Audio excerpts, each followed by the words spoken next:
So, hi Ronaldo. Hi. Nice to have you here at my second episode of Art Therapy. And I asked you to come on because we've been following each other for a while, and I've always seen your beautiful creation and how passionate you are about pottery, and how even other people I know that do pottery or ceramics actually sometimes even refer to you and like repost you and kind of like refer to you as like some sort of legend in the game within the UK, especially in the Black community. And the funny thing as well is that when I did my research on your website about what you're about and how you feel about your craft, it actually one-to-one, and I found that after I asked you and we agreed on that date, it actually one-to-one connects with what I want to do with this YouTube series called Art Therapy, and it's essentially about how artists use their craft to express their deepest feelings, channel their mental health. Yeah, I feel that everything kind of aligns at the right time, man. Like all the connections just happen at the right time, man. Even me, I've been wanting to kind of just speak a bit more about my work and my journey, and I feel that's been not holding back, but waiting for everything to kind of align. Yes. Yeah, and I feel like I'm in a space now that I'm a bit more comfortable to kind of do so and talk freely. Yeah. And not worry too much about being judged. Yeah, but I mean, it's easier said than done. I have my own like insecurities about being on the camera and not fully like, showing myself to the world. I actually posted about it the other day. Somebody, Dr. Be Serious, is a post that I posted on the page, was talking about when you don't share your natural gifts with the world, you're actually being selfish. Yeah. So I think this is something cute to remember every time you feel shy. I'm not sure if coming across the right way, but yeah, no, definitely. I found like when I come out and like, especially with like younger youth and stuff, like I've had a couple like younger guys coming in the studio to help me out, and when I kind of tell them my journey, like they always kind of a bit surprised or shocked, and then they sometimes kind of resonate with me a bit more, So I realized, I need to speak more about what I'm doing and put your story out there. Yeah, exactly. Talking about your story, I actually went on your website the other day and I had a read through it, and I thought it was quite interesting that you are from Barbados, that's your heritage, and that your parents are both into pottery and ceramics, and that you grew up with your parents in the studio. Surrounded by it, man. Yes, and tell me a little bit about your story in terms of like where you're born, what were your family dynamics and how you got into what you're doing now? So I was born in Barbados, and it's funny because my mom was born in England. Then she went to Barbados when she was like just before her teens, and she spent all her adolescence period there. But then she came out to England, so I've moved around quite a bit. I went to, altogether, I think I changed school 7 times. Wow. Yeah, why? So that was moving between. I think my mom was just on her journey, still trying to like find herself, see where she wanted to settle. And she had her pottery business back in Barbados, and she also did a bit of ceramics over here. And so I think after my parents split, it was easy for mom to pack up and come back home, because this was home for her, Oh, and your parents met in Barbados, like their relationship blossomed there. In a pottery studio. Oh my God! And then you have, that's talking about legacy, hey? Yeah, it was funny. So the studio my dad had when I was growing up, which he ran, he actually trained there. So he trained there, and then he ended up running his business from there as years went on. And was it always very important for your parents to pass on the gift? I kind of felt my parents never really pushed clear onto to me or nothing. It was like, for me personally, it was there, done a little bit with me and my brother. It was the kids making little stuff on the tables and that, but it was like, it wasn't like, oh yeah, you have to be a potter, or like a pottery is a career you could take or anything. If I was honest, it's like, I remember at secondary school, when the teachers were like, ask, what are you going to do? Like for me, it was like a cop-out to say, I'm going to take after my parents and like run my dad's business. That was always the easy option to say. Okay. But in my head, realistically, I never really thought about really doing that. Yeah. But I always said that. I was like, I just said it. Oh, okay. Okay. And then it ended up really happening. Okay. And then your parents and, you know, their relationship with the Yeah. craft. What is their relationship with pottery and the ceramics? And do you feel like your mom and your dad have a different relationship to it? Because you were talking about how you use your art to express your feeling and initially channel what's going on within, whether that's happy emotions or sad emotions or maybe even anger, I don't know. But do you feel like, did you see your parents have a unique relationship with their craft? You know what? I just feel like. Or was it just a job to them? Sorry. You know what? I probably need to ask them more. I know for my dad is like, he really invested a lot of time and years like studying ceramics and helping loads of other potters back in Barbados to actually develop their business and stuff as well. My mum did it more. She taught a lot of classes. So I think I got the teaching, like the first time I ever assisted in a pottery class was my mum's classes. You know, I did it as a child, and then I done it in Purley when she ran some classes in the studio down Purley years ago, which was in South. That was my introduction to like teaching. But I remember my mum did loads of sculptures, more like figurines, lots of slip casting, which was like the liquid clay you pour into a mold. So she done a lot of that type of work. My dad was more throwing on the wheel, like very much throwing, using something called a ram press, which is like a big mold, using like a hydraulic press to press, and you could make loads of like hundreds of pieces even in one day. Okay. So he had lots of the technical pieces, the big ceramic kilns. He had like a whole building that was like, had these 2 big kilns in it and some smaller. So my mom had a more personable, small business. Yes. My dad had a bigger business, and they did a bit different types of work. So I had 2 styles to kind of look up to. So when you always used to say that you're gonna take on the studio from your dad, and you didn't really mean it, tell me the story about when you realized, oh, this is something I want to do, and yeah, is there a story, like you remember a pivotal moment? Well, I kind of gonna jump around that time, right? Around school time, I would say every school, like Christmas time, Easter, summer, I worked with my dad, because he paid me quite well. Okay. So I was like, all right, I want to make money, I'm gonna work with my dad, and I'm gonna cut grass part time. So from a young age, I was all about like saving money, and like I remember my first PlayStation I bought myself when I was a kid. You know what I mean? That was my own money. Through the money you made through your dad? Yeah, through my dad, and cutting grass and lawn and stuff. Okay. Right? I remember I got quite good at saving from quite young. Yeah. You know? So I was like, yeah, I like money. Yes. He's paying well. Let me just go and do the job. So me and my cousin and my older brother used to work with my dad at that time. So we all used to work there just like a normal employee. I would help the other workers take clay to them, take glaze, help them to mix glaze, involved in lots of different parts of the process. So it's like during all that time, I'm learning different skills without realizing it. I'm learning it, but in my head, I was there just for the paper, you know? Yeah, and I think by like 15, I was making like little mugs, toothpick holders, small little bowls and stuff. So I could make ceramics, probably not as good as I can now, but yeah, it was just quite fun to be in the workshop. So can you talk me a little bit through the timeline of you were born in Barbados, and how old were you when you came back? So I was born in Barbados. I think I came to London about 6 or 7, around the time when my little sister was born. Yeah, so we came to London, and I stayed in London till I was about, I think, 10.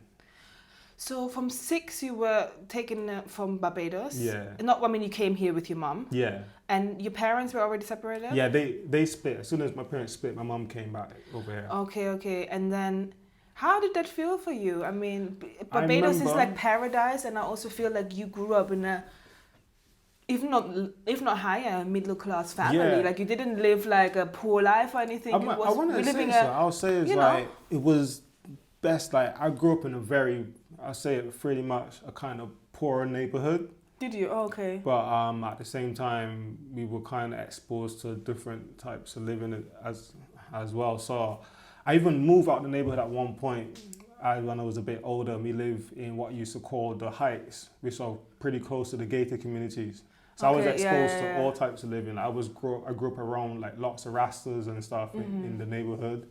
And then I went to a different type of living when I met loads of guys that were like, their parents were like doctors and politicians and stuff as well. Yeah, so this is what I kind of like referred to. I think by the sounds of it, Yeah. you had like a great life in Barbados. And on top of that, you have paradise, because that's what the landscapes look like. Like some people that will come here because they're struggling where they are. That wasn't the case. So how did it feel to be ripped out of that world and to come to London? Because I think it was really strange, to be honest. Yeah, Remember, like when we came, I think because like the whole situation and what my mum was going through, so she probably wasn't in the best state of mind as well. Like she was getting through her little struggle. And I remember, your dad? Yes, I remember they split, and now she's come back home trying to build a foundation back here.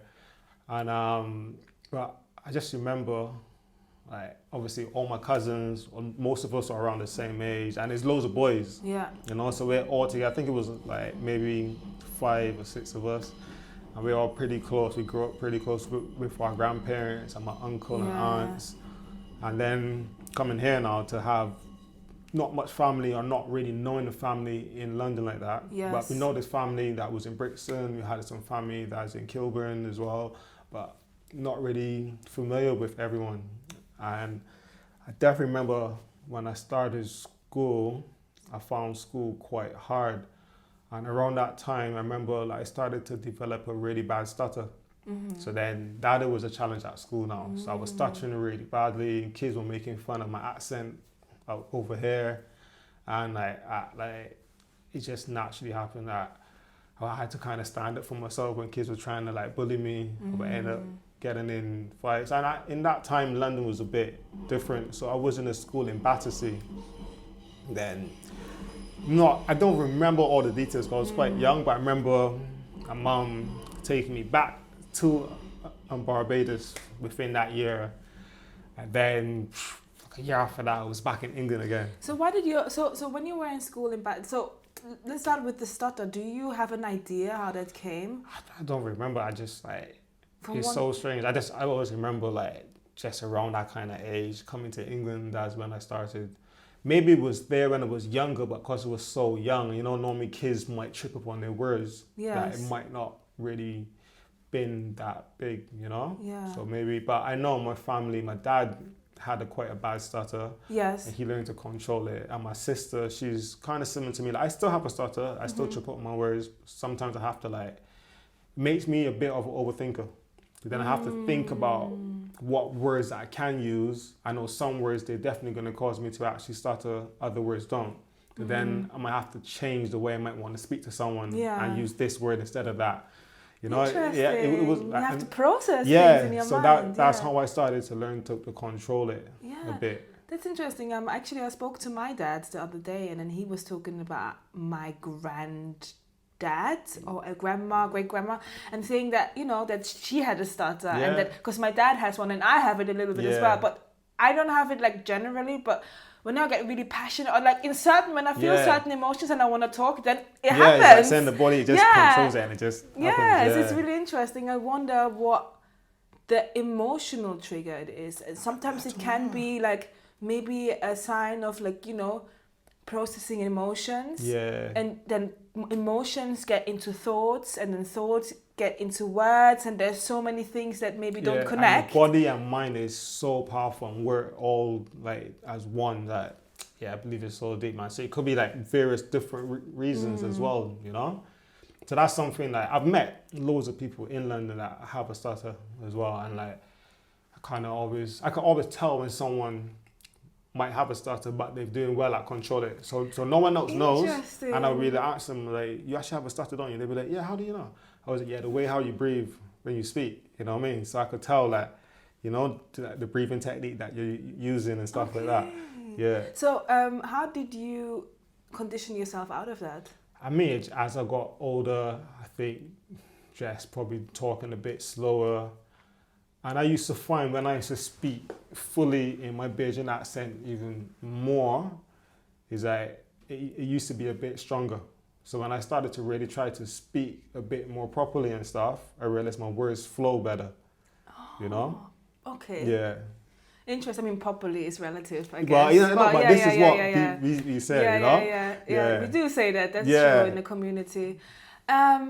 Okay, so do you remember it emotionally affecting you? Like, you know, Yeah, definitely, man. All this moving, like ripping children out of their environment. Man. Lots of people talk about moving him, but it's not a small thing. I think like it's done wonders for me, and it probably did kind of do a bit of damage as well. I think as a kid, I more was just thinking about, I'm not being around my cousins and stuff. But I was always like the new kid in school, you know what I mean? So this meant I was always had to relearn how to be like, you know what I mean? And we tried to find that group of friends and get close to a group of friends. Like, I can't say I had like a solid group of friends throughout school all the time because I was in different schools and moving countries. But it did mean I've got loads of different people around like the world that I knew at certain point, people from all over the place. Some of them now that I see again, and we say, oh yeah, remember that we were quite close when we were kids. And now it really has benefited me. It's like I've learned I could speak to anyone from all kind of walks of life. I've learned like, I think it probably made me a bit, at one point in my life, probably a little bit of a shy kind of person, especially because I had the stutter. I think the stutter was probably the main thing that probably put me in a bit of a show. Because at home, my own family and stuff, everyone would know I was probably a bit energetic. You know what I mean? Probably a little bit naughty. Definitely a bit naughty when I was a kid and stuff, you know? So, I don't know, I just felt like so much emotion was probably going through me at the time. But I had, for most of the time moving, I had my older brother, not all of the times, but most of the time when we did move around, he was there with me. So I think when he was there with me, he's 5 years older than me. Okay. I mean, we were quite close. He was like my idol. He was a person I wanted to be like, do everything he's doing. So I always had him. Then I had my little sister, and I always felt like, we had to take care of her. Because she was a bit baby. She's 7 years younger than me. So like 12 years younger than him, you know? So we kind of always were like, we got to look out for a sister. So we were quite tight. Me, my brother, and my mom, my sister. Are you still tight? I mean, my brother now, he has schizophrenia. So he's been, so the faces on the wall that you're seeing and all those up there, they originally were all based on him. Then I kind of made it less about him after. Yeah, like... You know, I had a conversation with him about 2018, and I kind of decided about 2019, we made the faces less about him, and it made sense that they're more like the face of mankind and all the different emotions and states of mind that we go through and these different feelings we feel throughout the day. So that's why they all like look pretty much the same face. They all have different finishes, have different glazes, different colors as well. But that's what that actually represents. When did he develop that? So so this kind of leads back to the story. So after, I think when he was like, as soon as he finished secondary school here, he was telling my mom, he's going back to Barbados. So literally before he even like fully completed school, I think he was already had his flight booked to go back to Barbados and stuff. Then the next year, I was coming up to finish high school. To finish primary school. My mother decided, okay, we all gonna go back with my brother, and we all went back home. And I was like, the best thing, because now I'm actually going into secondary school back in my home country. Like my cousins, I'm now like 10 coming into 11. I'm like feeling like I'm a man already, you know? So that was quite fun, and like just went on. When I really started to idolize my brother a bit more, and he used to write poetry and do a little bit of like rapping and stuff, and I was like, I want to write poetry, I want to write music, I want to, like, he started doing art and drawing. I was like, okay, I want to draw, you know. He started designing like bags and clothing and all this stuff he was doing. I was like, everything he was doing, I just said, that's what I want to do, you know. And remember he went to, I think he was in college, or he was studying back in Barbados and stuff. And by the time, I can't remember when he went, but somehow he decided to come back to England on his own. So he finished his studies and stuff. He had finished school in England, then he was back in Barbados living. So he'd been through work, college. He was doing his own thing in a way, you know. He was already had moved out of my mum's house. Yeah, I think he went to live with my dad. Then he was living with fair enough, with like my cousins. Then after that, like, 'cause I remember that I was quite young. I was a bit younger, so I don't remember all of this stuff exactly, you know. But I remember he then decided that he's coming back to England.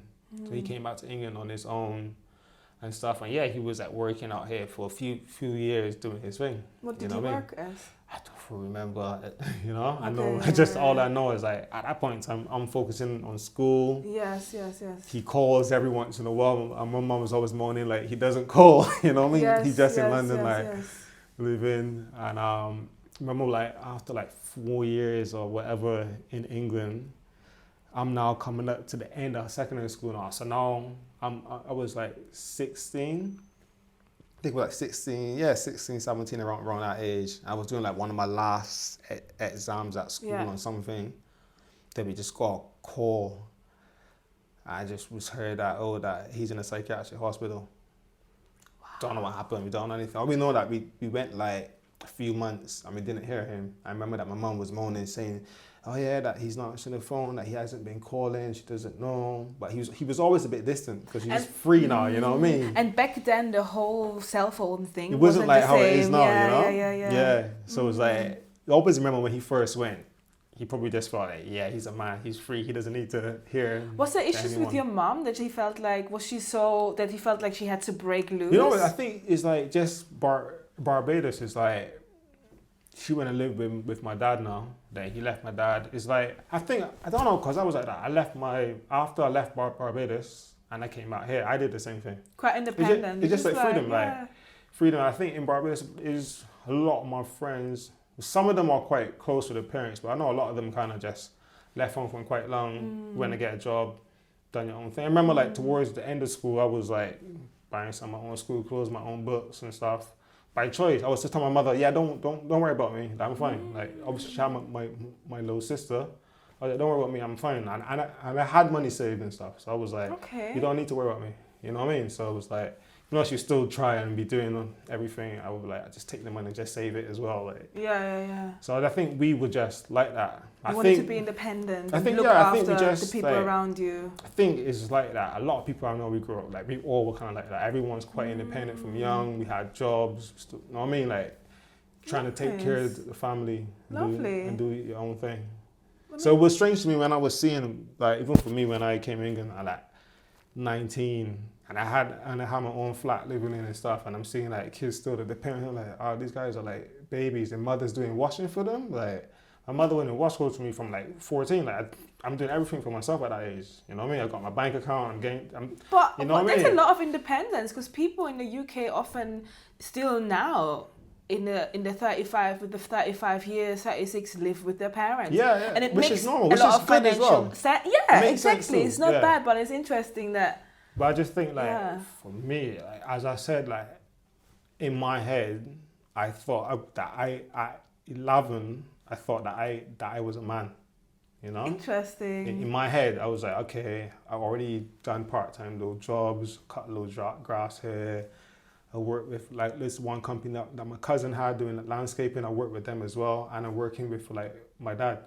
So it's like, okay, I'm like giving my parents money sometimes to put in the bank for me. Like I'm saving money at home inside a folder. I was saying like the first time I had a PlayStation, because my mum couldn't afford to buy one for me, was, no, I'm lying, I had one in England. Like the first time I had the PS2, I think it was, that was me that bought that myself, you know what I mean? So I was like, yeah, the first time I could like buy, back in Barbados, everyone was wearing Timberlands and Tims, and they were like... so hot in that weather as well. But that's how we just very culture, like American style, right? Remember they were like for like $300 or something, so expensive stuff. Cheap, And like, look, and everyone has them, and I was wearing like the fake ones, like they called like Vikings. They were blue as well, like. And my friends was like, you can't wear them, and I was like, yeah, I need to make my money and You know what I mean? I started buying this kind of stuff for myself. But it's great you know? ambition, and I think, who do you think installed that into you? I think just the parents being entrepreneurs and seeing them managing and paying employees and stuff like that is like in my head. Naturally, I never had an idea of myself like working for someone. I never liked that, like someone else being the boss. Knowing that my father's got employees and like I'm going to the bank for him to collect the money to pay the employees. Then he's telling me put it in envelopes. I'm doing this stuff from quite young. You know what I mean? So I'm like, that's what I'm doing. Like he always used to tell me, yeah, going to the bank, you do this. Then I'm coming back with all this money on me. You know, I'm like, oh, yo. Like imagine if I had like smartphones, like when I was a kid, and I'll be taking photos of it to like show my friends, like, you know? But I remember like doing all this stuff from quite young and this, just thinking in my head, yeah, I'm a man. You know? Okay. But going back to my brother, so when we found out he was ill at 16, like you were 16. Yeah, and yeah, he I was must like have been 16, like 17. 21, something like that. Yeah, I think because at one point I had to repeat a year I'm at school, like back in Barbados. So I was always older than most of the kids in my year, right? I don't think a lot of them actually knew that till now when they ask me my age and they realize that I'm a year older than them. You know? Okay. Yeah. Did you have issues at school then? I mean, it was one of the things is like London is way behind Barbados when it comes to schooling. So when I went back to Barbados, it was like, what, this kid's doing all this stuff? I don't know. So they put me in the year that I should be in. I knew nothing. Like it was like, I'll tell you what happened at first. When I came to England, the work was so easy at school. I stopped making an effort. I was like, it was so easy. I was like, I've learned this like a year or two ago, you know, and I'm going over all this stuff. So I stopped like actually making an effort, and they put me in a slow learners class. But it was because I'd done this work already. But because they don't assess kids and stuff properly, they put me in a slow learners group. So I was just like, school was like, I don't care about school. You know what I mean? It was like, I saw that as a kid, I really understood. It was like, well, these people they're not realizing that it's because I know this stuff already. This is why I'm not actually excited to learn and stuff, because I've learned all this already.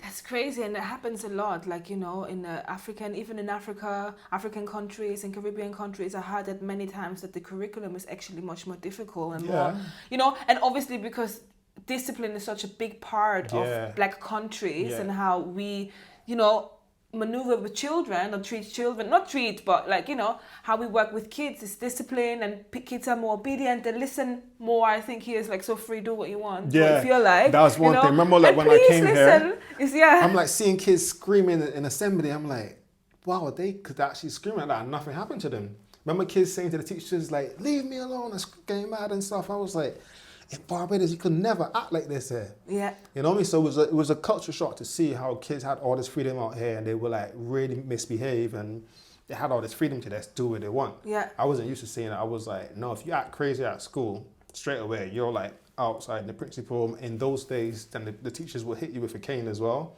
Okay. So it's like, most kids, like you don't want to get beat and you don't want to be like well, I didn't want to just be the kid that was very naughty in school and then like, you know what I mean, you gotta get beat all the time and stuff. So I was trying to be behaved, you know? But yeah, the curriculum part, I had it many times, and that this curriculum is much more advanced and faster than it is over here. No, definitely. And then the funny thing is though, when the people sometimes graduate in African countries or Caribbean countries, they come here and they don't want to credit it. Yeah. And they want to put you back. And it's just like, what? Yeah, it's just one of those like overseen things. I don't really know. I mean, I do know why and how, but it's just fascinating. Let's say it like that. But yeah, let's get back to your brother. Yeah, so how was like, that for you? This was like the end, coming into the end of school. So I think it was probably like 17. I think I finished school when it was 17, going 18 that year. I think that's what it was. And so he was probably like 22, 23. And like I was shocked. I remember my friend, so I just came back from America and I was in Florida with like one of my best friends from school. First time we seen each other since school. And we was talking about this as do you remember when my brother got ill? And I was just on the step, like sitting down, my head was down, and I was telling him, I was actually sitting there crying.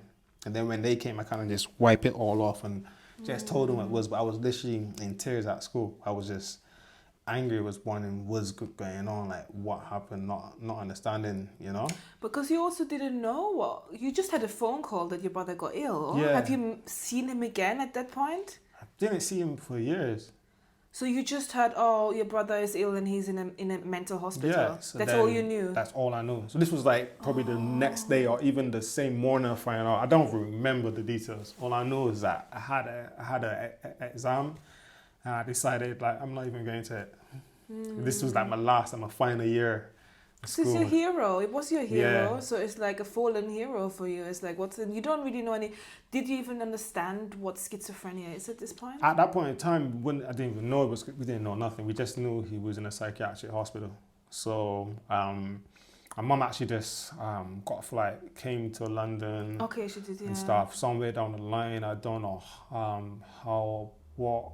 My brother got sectioned so much times. I'm not sure if this was the time, but one of the times he actually got a lawyer and stuff while that he was in there. Because he's quite smart. He managed to get a lawyer and get himself out. I don't remember if it was that particular time, but I know my mum managed to get him out and stuff. And then we find out that, right, part of the reason why my brother wasn't calling and stuff was that I think he was being encouraged by other family members to come back to Barbados, and he didn't want to. So then he kind of distanced himself from them. Okay. He left the house he was at, and he made it seem like he was living somewhere, but he was actually homeless. But he was staying in the YMCA. So we found out all this after. I stayed at the YMCA for a period of time. And for especially for like a young male at that time, like he never used to smoke, drink, do anything, and like he was a bit of a geek, you know what I mean? That's how he was quite quiet. No, but a very tough environment Yeah. these places So are, now- so you don't know what happened there. So I've heard, because then just life happened and I ended up years later meeting some people. Then after knowing these people for a few years, then they realized that they knew who that my older brother was. Yeah. Okay. And then how was it when you finally met again? Because that must have been very heavy So on your like heart when all he these came years. back now, he was like, I remember he was like, couldn't really talk. Medication had him like gone. He was gone completely. Wow. And he was like saying all this stuff. Some that made sense to me, like some that didn't, So I was just a bit confused. But then we got very close in that time. And this is when... So you came back to London and you visited him? No. So I'm kind of confused because I'm jumping topics in a way, right? No. So it's like when he found out he was ill while I was still at school, my mum came to London and she brought him back. Okay, she brought him back to Barbados. She brought him back. Okay. So then he was back in Barbados with us, and yes, he was just there. He was going through a bit like struggle, but managed within a few months. He was back in the workforce. Oh really? But, yeah, even though you had how did that work? I don't know what it was, but it was like I don't know if it's just being back home or what, but you could see he was different. I could see he's moving a bit slower. I could see that the medication affected him. Yeah. And some of the stuff he would talk about, some people might say, oh, it sounds like fantasy. And some people might say, oh, this is like ancient knowledge. You know what I mean? So he was very like, he was telling me he went through all this hardship and this happened and some guys were trying to bully him and trying to get in his house and wanted to I think it sounded like people were probably trying to sell drugs from the room that he had. Yes. And then the stress from it kind of triggered everything and stuff. And then, that's how he first got sectioned. But at the same time, because the type of person he was very involved in like ancient Egypt and very involved in just a lot of mystical stuff. You know what I mean? So he was very curious. And from young, like he used to teach me about loads of stuff. And I remember even at that time when he came back, he was telling me about like manifestation and like, you need to think positive and anything you want to do that I could do it. Just gotta keep thinking that, and I need to meditate. And at that time as well, I remember like I was probably kind of heading down like the wrong road at that time in my life, and he was like, yeah, you need to align yourself on a different path, and he just was saying all this stuff to me that made sense, and then in it he was always referencing stuff that I don't even know what he's talking about. I mean, like, what this guy is talking about, man. And then like, because of the area that I was in, I was hanging around a lot of like Rastafarians and stuff. And like, some of them was like, yo, you know, your brother's got some serious knowledge. Like, yeah, he's not crazy like everyone's saying, or like you should actually listen to what he's saying. And that made me feel really good.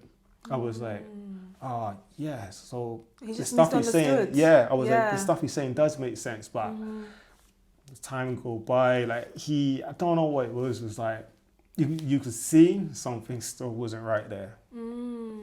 And some trauma, maybe something happened. Yeah, it just was like sometimes like, yeah, like some strange stuff was happening, but then he decided once again, he's coming back to England. Yeah, so he came back to England, gonna follow him the following year. Yeah. And then?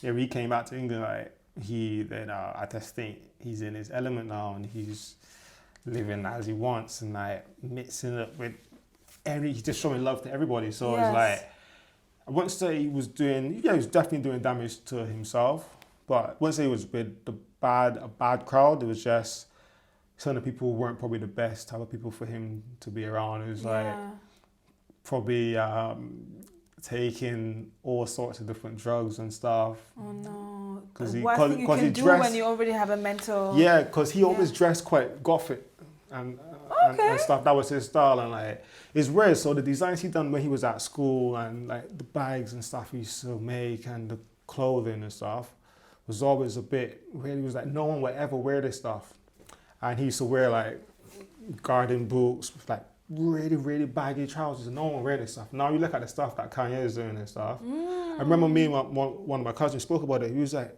look, at Kanye West, this is what your brother's been, this is what Kerry's been doing for like years. It's like the designs and stuff he was drawing and stuff is very similar to this stuff. And he was like, well, like maybe if like he had got exposed to certain money, he's actually wrote a couple books, he published books and stuff, all while after he got sectioned. And while he's in institutions, he's doing all this really cool stuff and designing all this really cool stuff, right? So I always, even though people might say he's crazy, I just saw like, this guy is a genius. Like he's just way ahead of his time. Even, I mean, Kanye, they always say genius and sanity. Yeah, it's borderline. It's very borderline. And I can only, look at Van Gogh.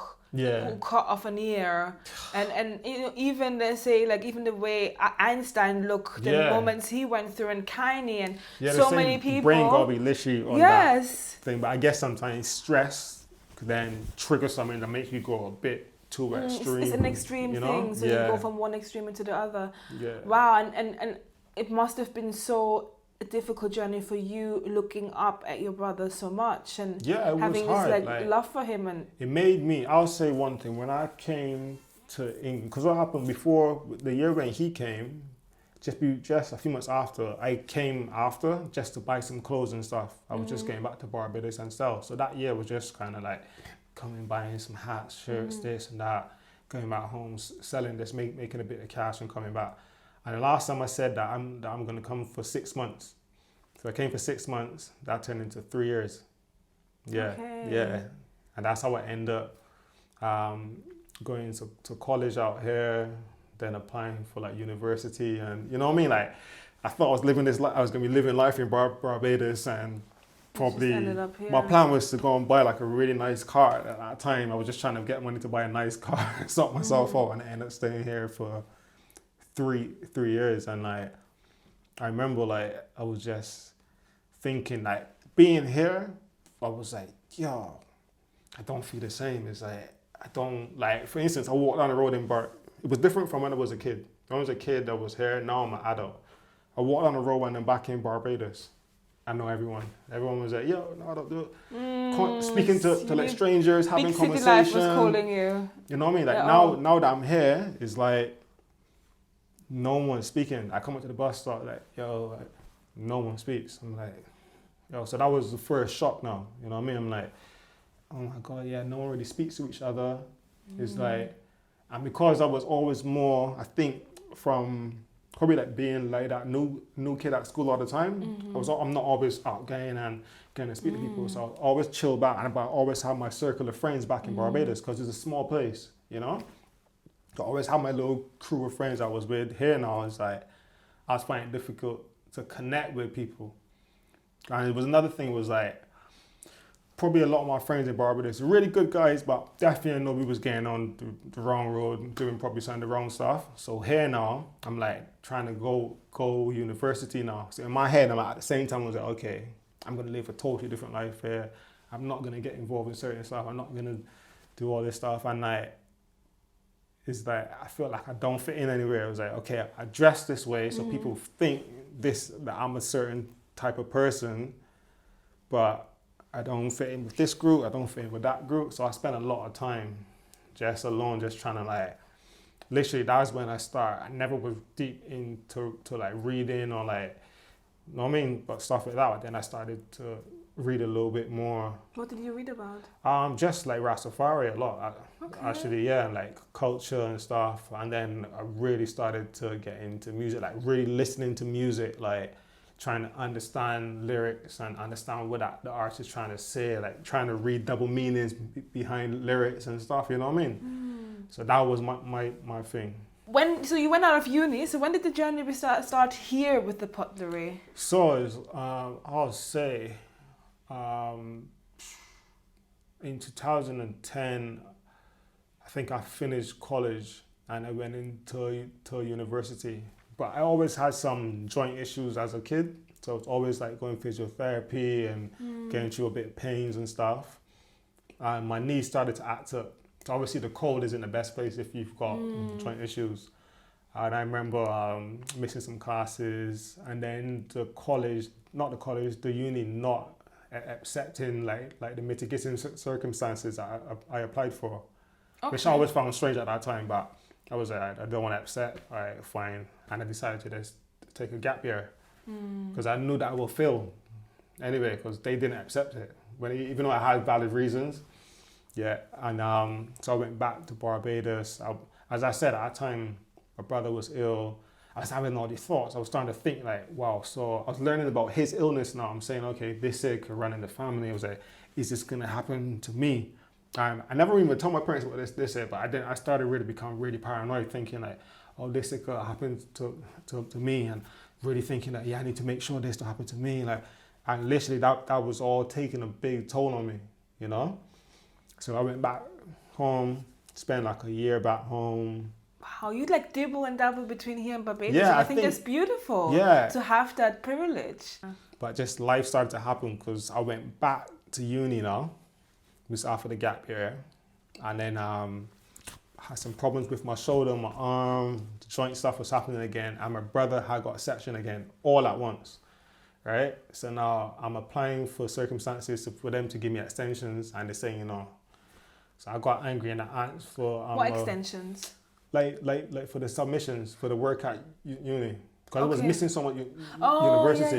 Because I was going to the doctors with like my brother to find out how I could get him out, like the hospital. And he didn't really want my mother involved in too much stuff to know what was happening. But he was quite close to me, so he allowed me to come to some of like the stuff he had going on. And yes, I'm dealing with that. So I'm having to miss university, to attend stuff with him. Then I'm dealing with the doctor with myself, because my arm was starting to get a bit funny. And I honestly believe when the university didn't give me the extension, I remember getting into the meeting and breaking out in tears. It's when these guys, they were saying that they can't give it to me. I was like, wow, actually looking at the guys, I remember thinking like, they don't believe me. You know what I mean? Obviously, I just felt that it was down to me. Obviously, the way I look was I'm wearing hats, I've got dreadlocks, I might be wearing jewelry. I was like, maybe they think, like, you know what I mean? They just assume a kid like me just probably just playing around, missing classes, and I'm just making some excuse up. That's the only way that I kind of justified it. I was like, these guys don't believe me. I remember I had a little tear and I just So and I got up. I just never went back. Wow, that's so sad. Yeah. I remember after. What did you study? Sorry. And that was product design. Okay. I remember that I wanted to design like furniture for people with like disabilities and like TVs and other stuff. But a lot of it was to do, because I had joint issues, I was like, okay, if I'm making furniture, it's going to have to like benefit me because I can't sit like this because my knee and, you know what I mean? And that's so progressive. This is what right now. Yeah. And I was looking through the book like last week. I was seeing some of my old designs and stuff that I had, and I was like, oh, I still got all this information. So even like the logo I use for the business now relates to my old projects. A lot of the work I do slightly relates to some of the research I done from like back in 2011 and 2012 and stuff, man. But yeah, so that was me with uni. So now I was at home, don't have a job, I'm not at uni, and my brother getting sectioned in and out hospital now. Like now he's quite bad, saying loads of strange stuff, and some of it is a bit hurtful. He's saying hurtful stuff about me, my mom. You know what I mean? Like, about him. So I mean, just it doesn't sound right. And then so now I'm being more angry now. You know, I'm getting through a lot of stress. I remember having to move a cupboard because we had moved house, and I've had like I felt a bit. The shoulder was already damaged, and I felt something when I moved the cupboard, and I was like, oh, that's quite bad. I didn't go to the doctor or anything because I'm used to these problems. I remember just having a conversation with my brother and stuff, and then after the conversation I was just thinking so much, and that night I started feeling some pain in my shoulder and like feeling the muscle. So what happens is like when you got joint issues, like your muscles try to tighten to protect it. My muscles got so tight due to the injury and probably me feeling so stressed and being tense as well, like it just happened, so much pain. So my arm I couldn't really move my arm. Couldn't do anything. I could feel it all down there, my neck. Also the stress that makes everything worse. So I worse. definitely believe stress, mind, body, all works in one. So all those stuff together was not good for me, man. And yeah, man, I just went. When it first happened, I almost thought I was having a stroke. Because it was this whole side of the body now. I was feeling pain all here. I remember hearing some stuff on the stroke. I was like, oh yeah, it happens to your left hand side. So I got scared now. I remember asking my girlfriend to call Barbados so I could speak to my dad. I remember telling me, I'm about to go to hospital. And in my head, literally, I thought I was having a stroke. And I didn't say this to anyone, but I kind of I was like, I don't know what's actually going to happen next. Then, just doing physiotherapy. So you're going to die? I didn't know. I just was like, I kind of accepted, I'm probably having a stroke, man. Like, let me just call it. You know what I mean? Like, literally, I just was like, I was trying not to scare like my girlfriend, everyone around me. I just was like, let me just chill. I kind of just accepted whatever happened. And turned out it wasn't as bad as I thought. But it was definitely, when they done all the scans, they could see, there's like the cartilage damage, might be nerve. They were saying it might be this, it might be that, so much stuff. Gave me a bunch of steroid injections in my back. Because all of it went. My hand got, I'm a slim guy. My hand got so small. And I just used to put it in my coat and hide it. It was so painful. I was just like walking like that. So that even made me more depressed and stuff as well. So now I'm now stressed because of uni and my brother. And now I'm stressed because the way I physically look and can't do stuff for myself now. I remember one day I tried to go and wash a cup, right? Like I just, you want to do stuff for yourself. Put me in so much pain, and I was like, oh my God, I can't do anything. And that's so depressing. Lots of people talk about how when they have physical barriers or things with their body, and you can't do simple things for yourself anymore. Sometimes you don't think about how crushing that can be and how that can affect your mental health. I can't understand when people who have lifetime injuries and stuff like that, it must be really hard on them. So I kind of commend them, anyone who's been through that kind of stuff and they're still getting strong, man. Because this only lasted about 7-8 months. And during that time, I was just doing physiotherapy, and I can't remember how the conversation happened, but me and the physiotherapist was talking about Barbados and parents and stuff. And then he was like, that you should buy some clay and do some work. It might help your arm. And I just started to hand build at home. And then remember going to the job center, like telling them, oh, I've got this idea for like a pottery business, and they told me they was just about to launch this enterprise program for like younger entrepreneurs under 30. If you want to do it, I was like, yeah. So that was when I started, like, because I was at home hiding. I didn't want anyone to see me with my hand and stuff. You know what I mean? I only come out like late at night time to like see friends and stuff. So now this is me coming out during the daytime now, and like, how's it getting a little bit better, and like, you know what I mean? Like doing stuff and working with it, done that. And I remember I got like a small loan and a grant, and I bought like wheel, bunch of clay, bought a bunch of raw materials to make glaze, like a lot of it. I used all of the money just to buy this stuff. I actually still got some of the raw materials now. This is nearly 10 years later. So I still got iron oxide from 2014.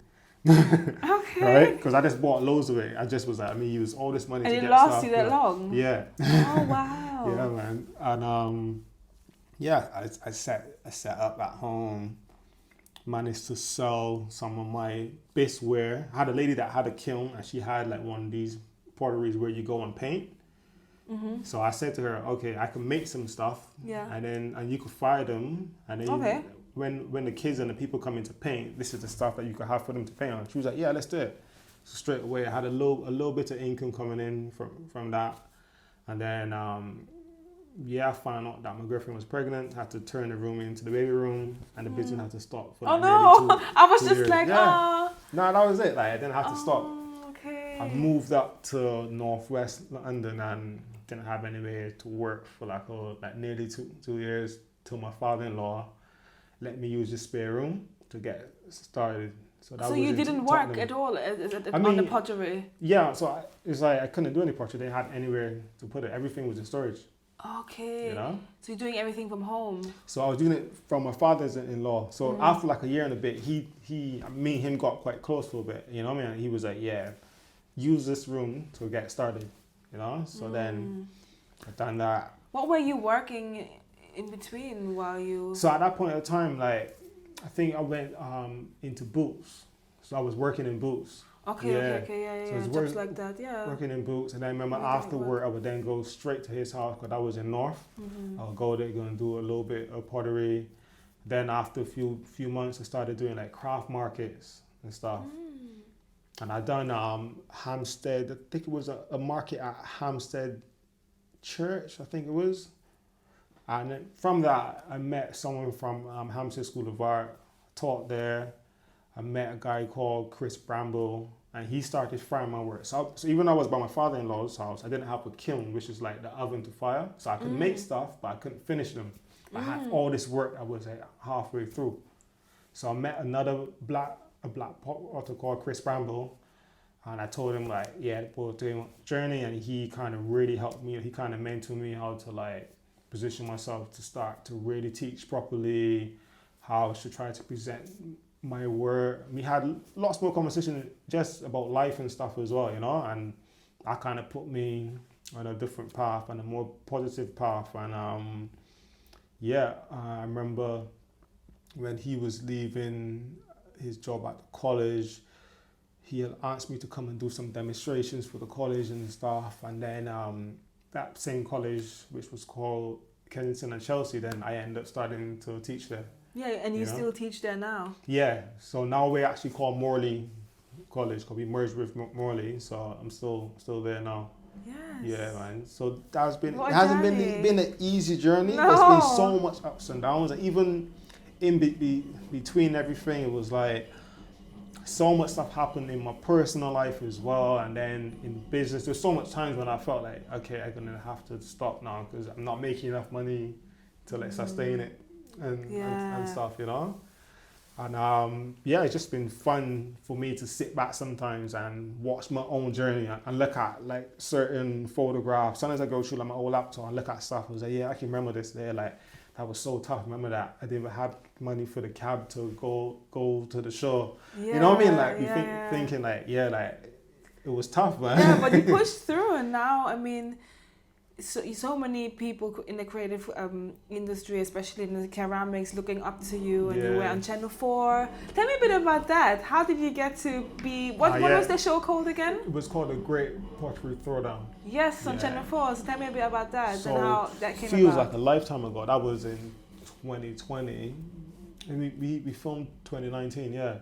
And that was 2020. And that came about at a time, literally, when I was starting to think, okay, do I want to move back home and work with my dad back in Barbados? Because I had just spent those 2-3 years before that, I had started to go back to Barbados a lot.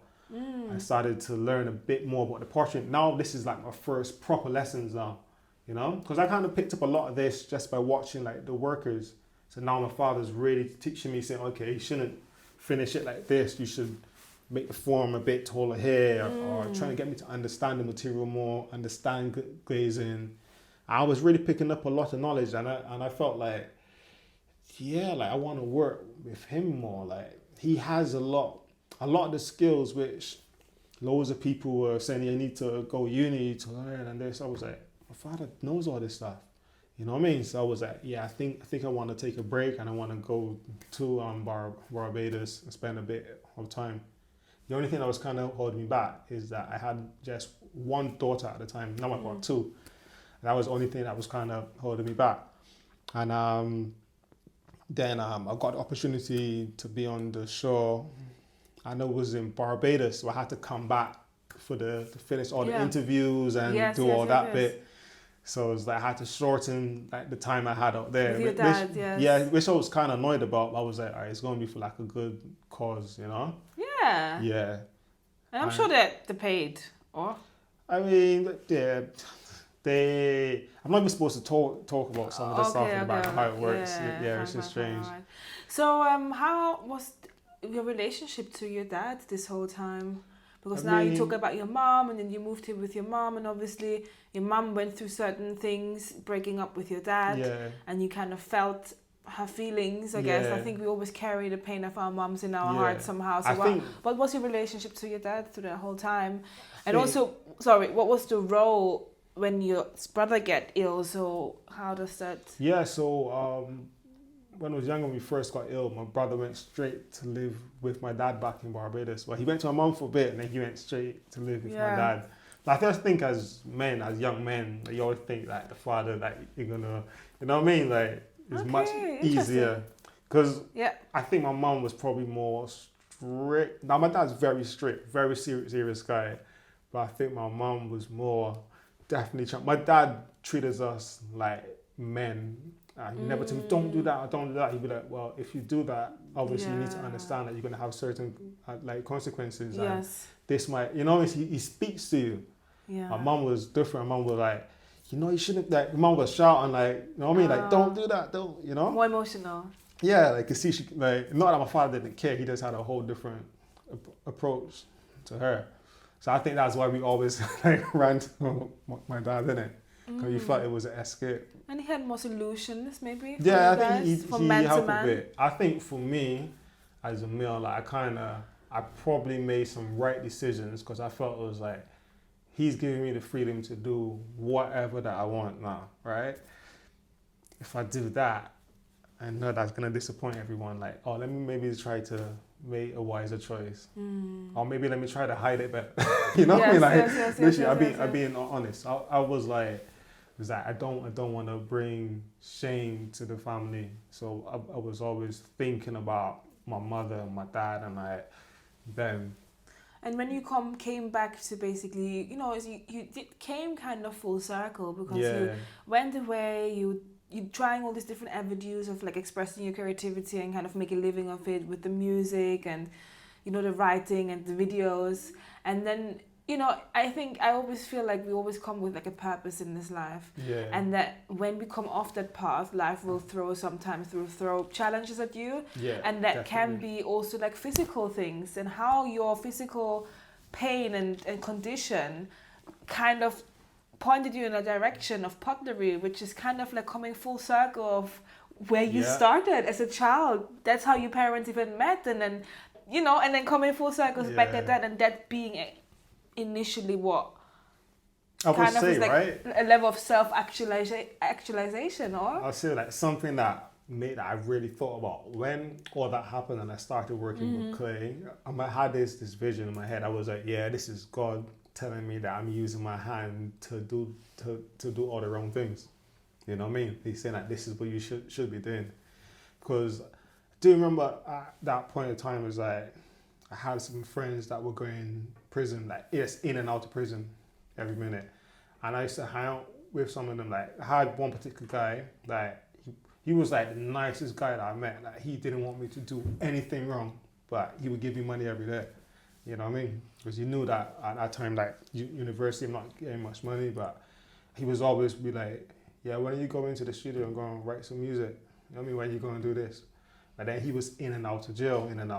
But he wanted to make sure you are not. Yeah. Okay, makes sense. And like, he was only like a couple of years older than me. And like, I remember I was thinking like, oh, I could easily. I remember like there was one other particular guy and they made a lot of money. I remember that I started having thoughts. I was like, could just do like one thing, make a bit of money, and then probably invest it all in music. You know, I mean, literally, like you're starting to think this way. Because I was quite young then, and then all this drama started to happen, and that's when I just was like, oh hey, yeah, I was doing all the wrong things in the wrong places and stuff. Now I'm doing something good, and like it just felt good. Like not even like felt good. It's like therapeutically when I started working with Claire, it's like my arm started getting better. Like I took what was strange. The hospital had moved one of my MRI scans forward because it was getting so bad. They moved it forward and they forgot to cancel my old appointment. So they accidentally discharged me because they thought I missed an appointment. So then they told me I'm going to have to start the whole process all over again. Oh my God. And I was like, I didn't even respond to the email, to the letter. I just was like, I'm not going to the hospitals anymore. I just never went back to the hospital. So I didn't even get properly discharge or like find out what the problem was properly. I just stopped going.